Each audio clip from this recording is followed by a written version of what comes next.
Super Saravana stores.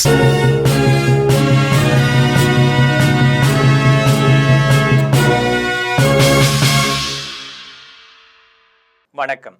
M செய்திகளுக்காக நான் உங்கள் குணா. இந்திய நேரப்படி காலை 8:30 மணி செய்திகள். முதலில் ஜெம் தலைப்பு செய்திகளை காணலாம். சென்னையில் அரை நூற்றாண்டு வளர்ச்சியை 5 ஆண்டுகளில் திமுக அரசு சாதித்து காட்டியுள்ளது. தமிழக முதலமைச்சர் மு.க.ஸ்டாலின் பெருமிதம். வீடுகளுக்கு சமையல் எரிவாயு சிலிண்டர் தடையின்றி விநியோகம் செய்யப்படும். மத்திய பெட்ரோலிய அமைச்சக இணை செயலர் சுஜாதா சர்மா அறிவிப்பு. சென்னை வேளச்சேரி பரங்கிமலை இடையே ரயில் சேவை இன்று தொடக்கம். தெற்கு ரயில்வே சென்னை கோட்டம் அறிவிப்பு. மத்திய கிழக்கில் ஏற்பட்டுள்ள பதற்றமான சூழல் ஒட்டுமொத்த உலகத்தின் அமைதிக்கு மிகப்பெரிய அச்சுறுத்தல். ஐநா பொதுச் செயலாளர் அண்டோனியோ குட்ரஸ் அறிவிப்பு. அமெரிக்காவில் நடைபெற்ற இந்தியன் வெல் ஓபன் டென்னிஸ் தொடர். பிரிட்டிஷ் வீரர் கேமரூன் நூரியை வீழ்த்தி ஸ்பெயின் கார்லஸ் அல்கார்ஸ் அரையிறுதி சுற்றுக்கு தகுதி. இனி விரிவான செய்திகளை காணலாம். சென்னையில் அரை நூற்றாண்டு வளர்ச்சியை 5 ஆண்டுகளில் திமுக அரசு சாதித்து காட்டியுள்ளது என தமிழக முதலமைச்சர் மு.க.ஸ்டாலின் தெரிவித்துள்ளார். தமிழக முதலமைச்சர் மு.க.ஸ்டாலின் தனது சமூக வலைதள பக்கத்தில் திமுக ஆட்சியில் படைத்த சாதனை குறித்து செய்தி வெளியிட்டுள்ளார். அதில் சென்னையில் அரை நூற்றாண்டு வளர்ச்சியை 5 ஆண்டுகளில் திமுக அரசு சாதித்து காட்டியுள்ளது என தெரிவித்தார். 19 முடிவுற்ற பாலங்கள், 236 பூங்காக்கள் மேம்பாடு, 1442 கிலோமீட்டர் பரப்பளவில் மழைநீர் வடிகால் என்பன உள்ளிட்ட திமுக ஆட்சியின் பணிகளை பட்டியலிட்டார். இதனைத் தொடர்ந்து பல்வேறு முதல்வர் படைப்பகங்கள், தாழ்த்தள மினி பேருந்துகள் என சென்னையின் தோற்றம் ஏற்றம் பெற்றிருக்கிறது என்று குறிப்பிட்டார். உலகத்தர உட்கட்டமைப்புடன் எழில்மிகு சென்னையாக 2030 வளர்த்தெடுப்போம் என உறுதியளித்தார். வீடுகளுக்கு சமையல் எரிவாயு சிலிண்டர் தடையின்றி விநியோகம் செய்யப்படுவதை உறுதிப்படுத்த மத்திய அரசு தேவையான நடவடிக்கைகளை மேற்கொண்டுள்ளது என மத்திய பெட்ரோலிய அமைச்சக இணை செயலர் சுஜாதா சர்மா தெரிவித்துள்ளார். மேற்காசிய போர் நிலவரம் காரணமாக இந்தியாவில் சமையல் எரிவாயு மற்றும் பெட்ரோல், டீசலுக்கு தட்டுப்பாடு ஏற்படும் அபாயம் எழுந்துள்ளது. இது தொடர்பாக டெல்லியில் மத்திய பெட்ரோலிய அமைச்சக இணை செயலர் சுஜாதா சர்மா செய்தியாளர்களை சந்தித்து பேசிய போது, வீடுகளுக்கு சமையல் எரிவாயு சிலிண்டர் தடையின்றி விநியோகம் செய்யப்படுவதை உறுதிப்படுத்த மத்திய அரசு தேவையான நடவடிக்கைகளை மேற்கொண்டுள்ளது என்று தெரிவித்தார். இந்த நடவடிக்கைகள் காரணமாக சமையல் எரிவாயு உள்நாட்டு உற்பத்தி 30% அளவுக்கு அதிகரித்துள்ளது என்றும், முகவர்களிடம் எல்பிஜி சிலிண்டர் தீர்ந்துவிடும் என்ற அச்சம் தேவையில்லை என்றும் கூறினார். குழாய் வழியில் இயற்கை எரிவாயு விநியோக கட்டமைப்புகளுக்கு மாறுவது குறித்து பரிசீலிக்குமாறு அறிவுறுத்தப்பட்டுள்ளது என்று தெரிவித்தார். தமிழகத்தில் கேன்களில் பெட்ரோல் விநியோகம் செய்த பெட்ரோல் விற்பனை நிலையத்தின் உரிமம் தற்காலிகமாக ரத்து செய்யப்பட்டுள்ளது என்று கூறினார். சென்னை வேளச்சேரி பரங்கிமலை இடையே ரயில் சேவை இன்று தொடங்கப்படும் என தெற்கு ரயில்வே சென்னை கோட்டம் தெரிவித்துள்ளது. சென்னை வேளச்சேரி பரங்கிமலை இடையே ரயில்களை இயக்குவதற்கான தற்காலிக அதிகாரப்பூர்வ சான்றிதழை ரயில்வே பாதுகாப்பு தலைமை கமிஷனர் ஜனகுமார் வழங்கியுள்ளதாகவும், இன்று முதல் ரயில் சேவை இயக்கப்பட உள்ளது என அறிவிக்கப்பட்டது. இது தொடர்பாக தெற்கு ரயில்வே சென்னை கோட்டம் வெளியிட்டுள்ள செய்திக்குறிப்பில், பாதுகாப்பு கமிஷனர் வழங்கிய வழிகாட்டுதலின்படி ரயில்வே நிர்வாகம் தரப்பிலான அனைத்து கட்டமைப்பு மற்றும் பாதுகாப்பு பணிகளை முழுமையாக நிறைவு செய்துள்ளது என்று தெரிவித்துள்ளது. ரயில்வே பாதுகாப்பு கமிஷனரின் ஆய்வின் போது சென்னை மெட்ரோ ரயில் உட்கட்டமைப்பின் மேல் அமைந்துள்ள குறிப்பிட்ட பகுதியில் உள்ள சாரங்களை அகற்ற அறிவுறுத்தப்பட்டது. இதன்படி சென்னை மெட்ரோ ரயில் நிறுவனம் பணிகள் நிறைவடைந்த நிலையில் இன்று முதல் பறக்கும் சேவை தொடங்கப்படும் என தெரிவித்துள்ளது. மத்திய கிழக்கில் ஏற்பட்டுள்ள பதற்றமான சூழல் ஒட்டுமொத்த உலகத்தின் அமைதிக்கு மிகப்பெரிய அச்சுறுத்தலாக உள்ளது என ஐநா பொதுச் செயலாளர் அண்டோனியோ குட்ரஸ் தெரிவித்துள்ளார். ஈரான் மீதான அமெரிக்கா, இஸ்ரேல் படைகளின் தாக்குதலால் மத்திய கிழக்கில் தொடர்ந்து போர் நீடித்து வருகிறது.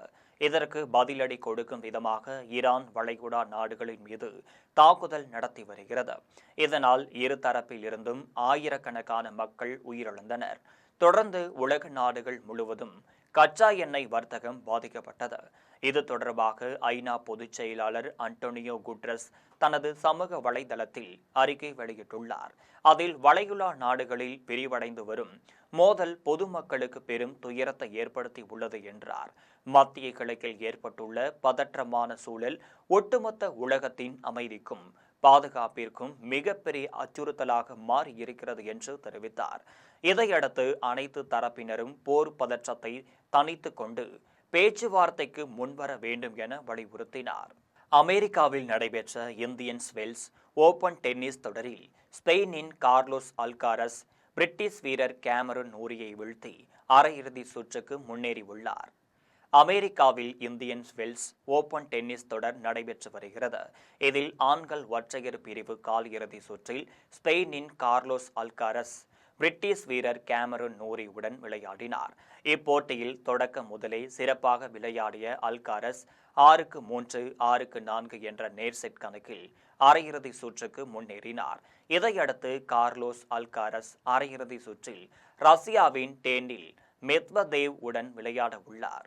விருதுநகர் மாவட்டம் அருப்புக்கோட்டையில் 1,70,00,000 ரூபாய் மதிப்பிலான வளர்ச்சி திட்ட பணிகளை அமைச்சர் சாத்தூர் ராமச்சந்திரன் தொடங்கி வைத்தார்.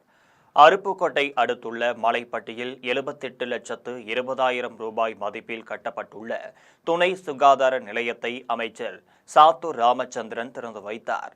அரசு பள்ளி வளாகத்தில் 35 லட்சம் ரூபாய் மதிப்பில் நூலகம் கட்டுவதற்கு அடிக்கல் நாட்டி பணிகளை தொடங்கி வைத்தார். இதைத் தொடர்ந்து கோவிலாங்குளத்தில் 45 லட்சம் ரூபாய் மதிப்பில் கட்டப்பட்ட அரசு துணை சுகாதார நிலையத்தை திறந்து வைத்து கர்ப்பிணிகளுக்கான ஊட்டச்சத்து பொருட்களை வழங்கினார். இதனைத் தொடர்ந்து சின்ன கட்டங்குடியில் 11 லட்சம் ரூபாய் மதிப்பில் கட்டப்பட்டுள்ள நியாய விலை கடையை திறந்து வைத்தார். இதேபோல் காந்தி நகர் பேருந்து நிறுத்தத்தில் இருந்து திருச்சுழிக்கு புதிதாக மினி பேருந்து சேவையையும் அமைச்சர் ராமச்சந்திரன் தொடங்கி வைத்தார். அறந்தாங்கி அருகே 7.25 கோடி ரூபாய் மதிப்பீட்டில் கட்டப்பட்ட புதிய உயர்மட்ட பாலத்தை அமைச்சர் மெய்யநாதன் திறந்து வைத்தார். புதுக்கோட்டை மாவட்டம் அறந்தாங்கி அருகே உள்ள அரசகுளம் வடபாதி அரசகுளம் தென்பாதி இடையே நீண்ட காலமாக இருந்த காட்டாறு பாலம் மிகவும் சேதமடைந்து போக்குவரத்திற்கு பயன்படாமல் இருந்து வந்துள்ளது. இந்த நிலையில் அப்பகுதி மக்கள் வேறு பாலம் கட்டித்தர வேண்டும் என பிற்படுத்தப்பட்டோர் நலத்துறை அமைச்சர் மெய்யநாதனிடம் கோரிக்கை வைத்திருந்தனர். இதைத் தொடர்ந்து 7,76,00,000 ரூபாய் மதிப்பீட்டில் உயர்மட்ட பாலம் கட்டப்பட்டது. அந்த பாலத்தை அமைச்சர் மெய்யநாதன் திறந்து வைத்தார். எடப்பாடி பழனிசாமியின் தலைமையை மக்கள் ஏற்காததால் தான் அதிமுக தொடர்ந்து தோல்வியை சந்தித்து வருவதாக ஓ பன்னீர்செல்வம் விமர்சித்துள்ளார். தென்காசி தெற்கு மாவட்ட திமுக நிர்வாகிகள் ஆலோசனைக் கூட்டம் குற்றாலத்தில் நடைபெற்றது. இந்த கூட்டத்தில் சிறப்பு அழைப்பாளராக பங்கேற்ற முன்னாள் முதலமைச்சர் ஓ பன்னீர்செல்வம் எதிர்வரும் சட்டமன்ற தேர்தலில் திமுக பெரும்பான்மையுடன் வெற்றி பெறுவதற்கான பல்வேறு ஆலோசனைகளை வழங்கினார். இதனைத் தொடர்ந்து செய்தியாளர்களை சந்தித்த அவர் கடந்த 5 ஆண்டு காலமாக தமிழகத்தில் பொற்கால ஆட்சி நடைபெற்று வருவதாகவும் முதலமைச்சர் மு.க.ஸ்டாலின் சரித்திர ஆட்சியை தமிழகத்தில் நடத்தி வருவதாக புகழாரம் சூட்டினார். மேலும் அவர் எடப்பாடி பழனிசாமியின் தலைமையையும் அவரது தலைமையிலான அதிமுகவையும் பொதுமக்கள் ஏற்றுக்கொள்ளாததால் தான் அதிமுக தொடர்ந்து தோல்விகளை சந்தித்து வருவதாக குறிப்பிட்டார். அது பொதுவான மக்களுடைய தீர்ப்பு.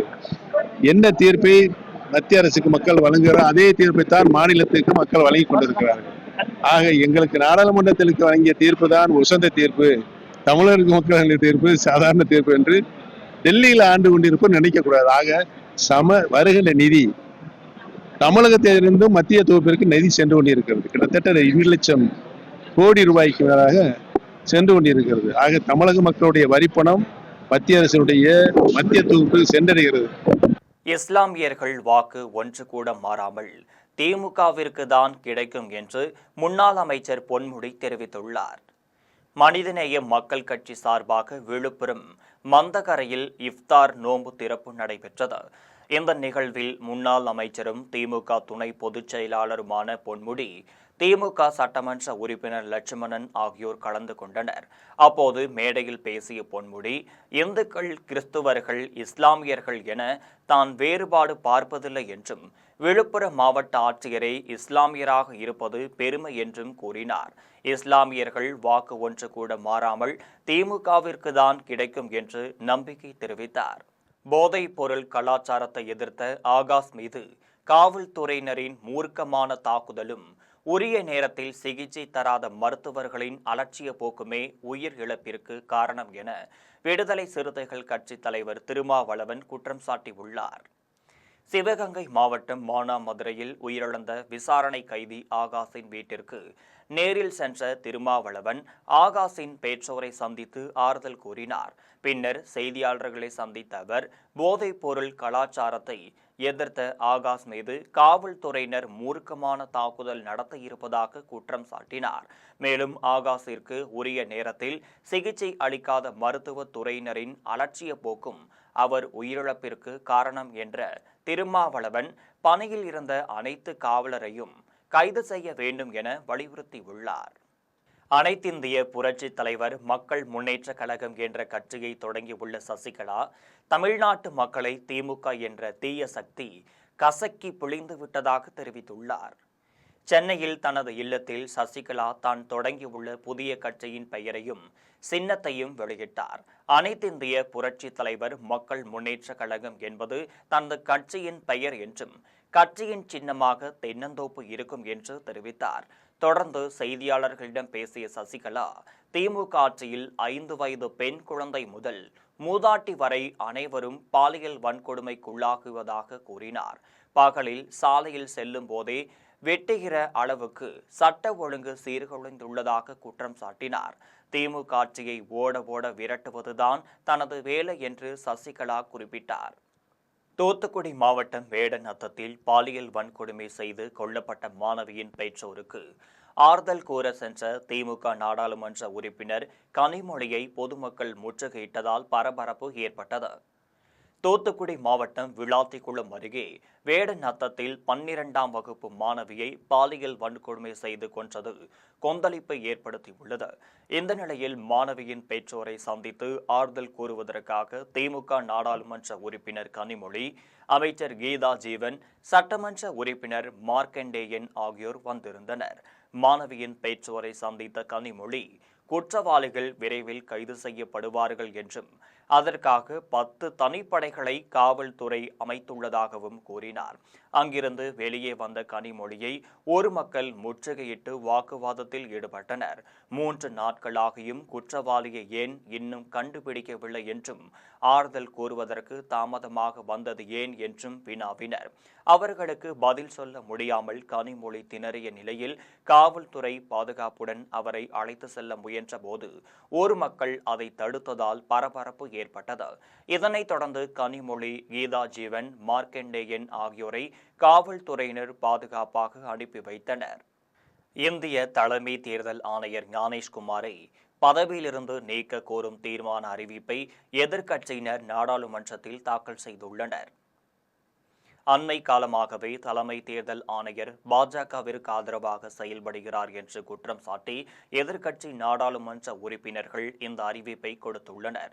சட்டப்படி மக்களவையில் 100 உறுப்பினர்களும் மாநிலங்களவையில் 50 உறுப்பினர்களும் தீர்மானத்தில் கையொப்பமிட்டால் மட்டுமே அந்த தீர்மானத்தை முன்மொழிய முடியும். இந்த நிலையில் தலைமை தேர்தல் ஆணையர் மீதான பதவி நீக்க தீர்மானத்தில் மக்களவையில் 130 உறுப்பினர்களும் மாநிலங்களவையின் 63 உறுப்பினர்களும் கையொப்பமிட்டுள்ளனர். இந்த தீர்மானம் ஏற்றுக்கொள்ளப்பட்டு விவாதம் நடைபெற்றால் இந்திய தலைமை தேர்தல் ஆணையர் மீது பதவி நீக்க தீர்மானம் கொண்டு வந்தது வரலாற்றில் இதுவே முதல் முறையாக இருக்கும்.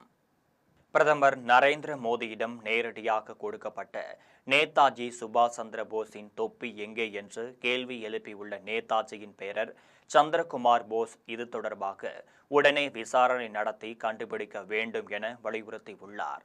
2019ஆம் ஆண்டு ஜனவரி 23ஆம் நாள் நேதாஜி பிறந்த நாளில் சந்திரகுமார் போஸும் அவரது குடும்பத்தினரும் நேதாஜி பயன்படுத்திய தொப்பியை பிரதமர் மோடியிடம் நேரடியாக ஒப்படைத்தனர்.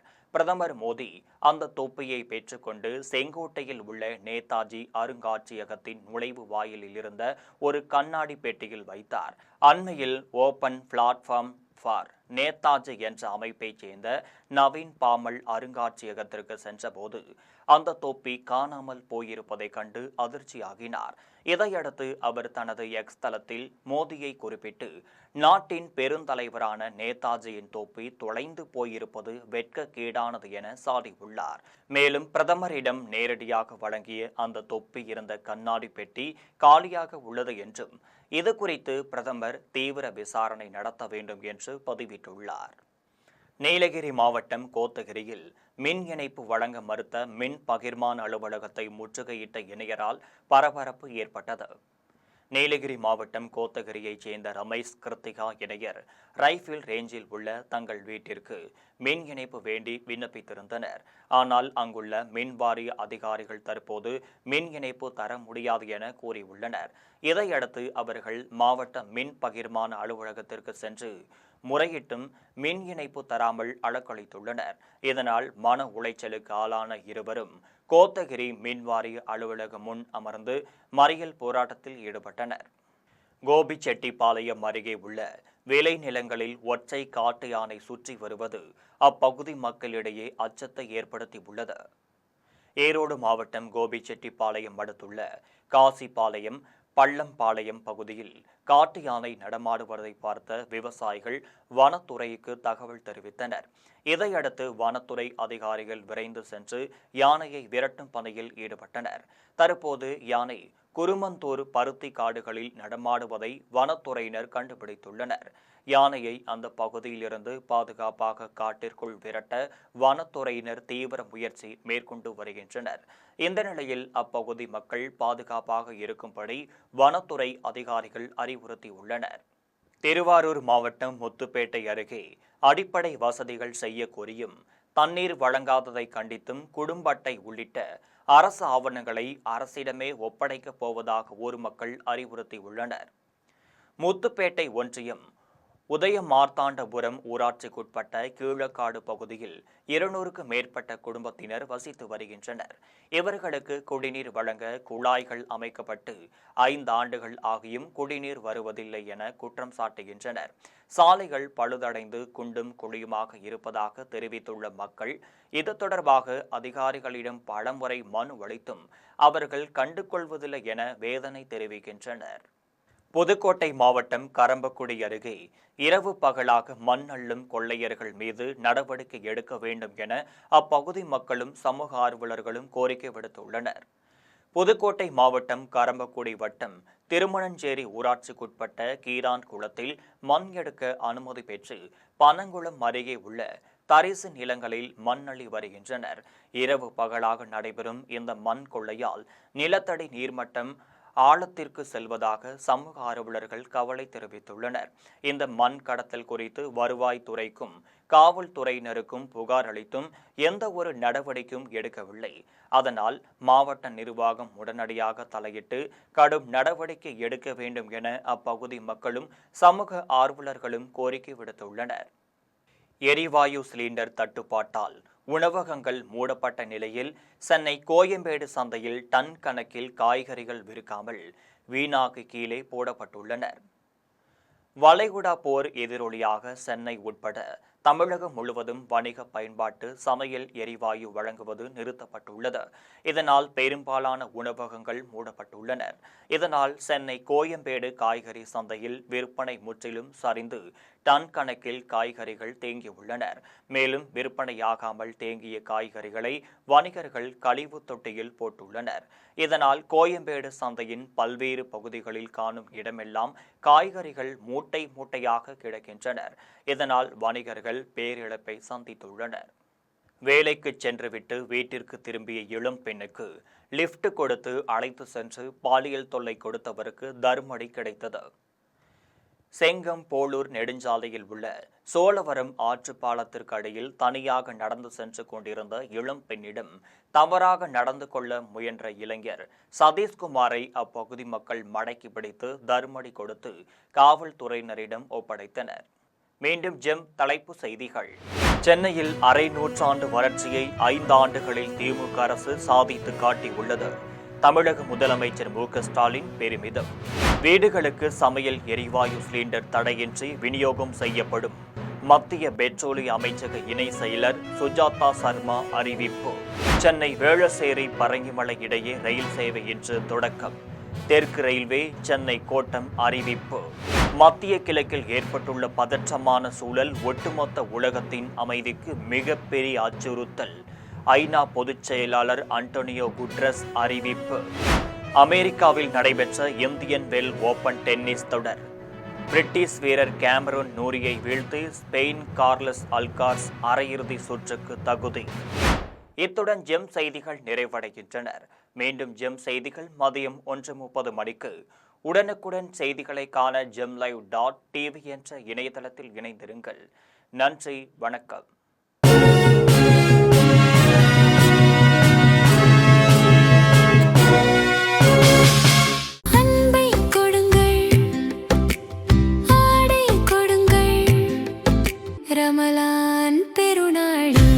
Super Sarvana Stores,